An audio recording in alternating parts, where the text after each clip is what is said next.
افغانستان میں موجود غیر ملکی افواج میں امریکہ کے علاوہ نیٹو کے تقریباً 7,500 فوجی شامل ہیں۔ بدھ کے روز نیٹو کے سیکرٹری جنرل نے امریکی منصوبے کی تائید کرتے ہوئے کہا کہ 7,000 فوجیوں کی واپسی کا 1 مئی سے آغاز کر دیا جائے گا۔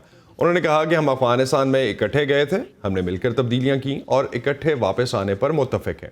ٹرمپ دور میں جب امریکی افواج واپس بلانے کی بات ہوئی تھی تو نیٹو کے بعض عہدیداروں کی شکایت تھی کہ اتحاد کو اس حوالے سے اعتماد میں نہیں لیا گیا، اور رپورٹس کے مطابق نیٹو قیادت کو بائیڈن انتظامیہ کی طرف سے فیصلوں کا انتظار تھا۔ صدر بائیڈن نے افغانستان سے انخلاء سے متعلق اپنے خطاب میں خطے کے ممالک خصوصاً پاکستان اور اس کے علاوہ چین، روس، ترکی اور بھارت پر زور دیا کہ وہ امن کی کوششوں میں اپنا کردار ادا کریں۔ افغانستان سے فوجی واپس بلانے کے اس اعلان سے قبل امریکی وزیر خارجہ اینٹنی بلنکن نے پاکستان کے army chief general Qamar Javed Bajwa سے بھی ٹیلی فونک رابطہ کیا۔ وائس آف امریکہ کے نذر الاسلام ہمارے ساتھ اسلام آباد سے بذریعہ اسکائپ موجود ہیں، ان سے جانتے ہیں اس حوالے سے مزید اپڈیٹس کیا ہیں۔ نظر، پاکستان میں اتحادی افواج کے تقریباً 20 سال بعد افغانستان سے نکلنے کو علاقے میں امن و امان اور طاقت کے توازن کے حوالے سے کیسے لیا جا رہا ہے؟ جی اسد، اگر بنیادی طور پر دیکھا جائے تو صدر جو بائیڈن کے انخلاء کے اعلان کو سراہا جا رہا ہے، تاہم کچھ ایسے لوگ بھی ہیں جن کو یہ خدشہ ہے کہ شاید افغانستان میں خانہ جنگی بڑھے اور اس کے سپل اوور ایفیکٹس جو ہیں وہ پاکستان پر پڑیں۔ لیکن اگر گراؤنڈ ریالٹیز کو دیکھا جائے تو پاکستان اور افغانستان کے درمیان جو بارڈر کا علاقہ ہے وہ تقریباً 2600 کلومیٹرز پر مشتمل ہے۔ پاکستان جب افغانستان میں شدت پسندی کی کارروائیوں میں اضافہ ہوا 2001 کے بعد، تو اس کا سپیل اوور ایفیکٹس پاکستان پر ضرور آئے۔ پاکستان نے تقریباً ایک دہائی تک دہشت گردی کے خلاف جنگ بھی لڑی، لیکن اس کو کاؤنٹر کرنے کے لیے اب پاکستان کی سچویشن جو ہے وہ بہت مضبوط ہے۔ یہاں پر افغانستان کے ساتھ بارڈر کے ساتھ فینس لگائی جا چکی ہے، جس پر تقریباً 80% جو ہے وہ کام مکمل ہو چکا ہے۔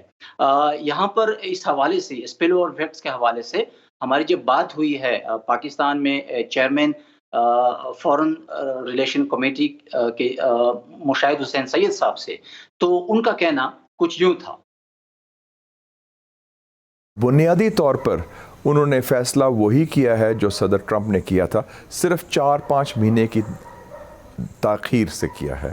انہوں نے صدر ٹرمپ نے اعلان کیا تھا 1 مئی کو وہ مکمل انخلاء کر لیں گے۔ انہوں نے اعلان کر دیا ہے کہ 9/11 جو ایک سمبولکلی بڑی اہم اینیورسری ہے 20 سال 9/11 کے بعد، اس وقت وہ وڈرا کر لیں گے۔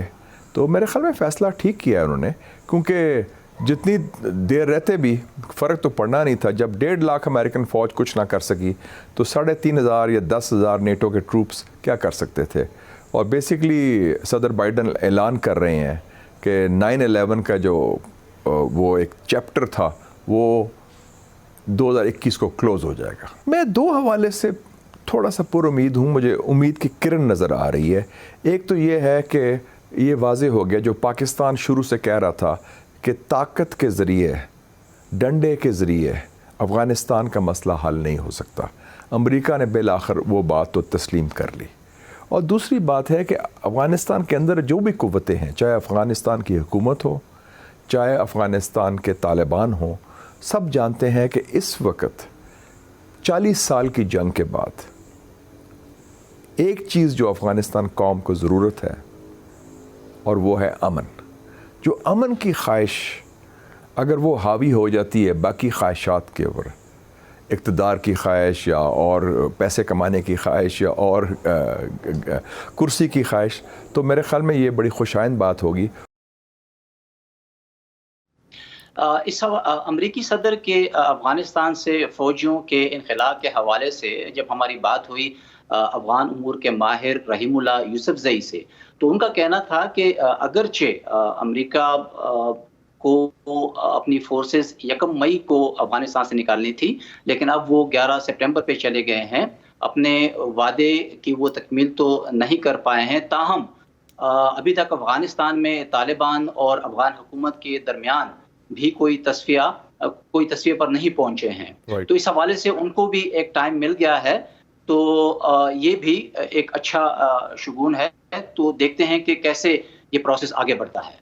رائٹ، بہت بہت شکریہ نذر الاسلام آپ کا ہمیں اس حوالے سے اپڈیٹ کرنے کا.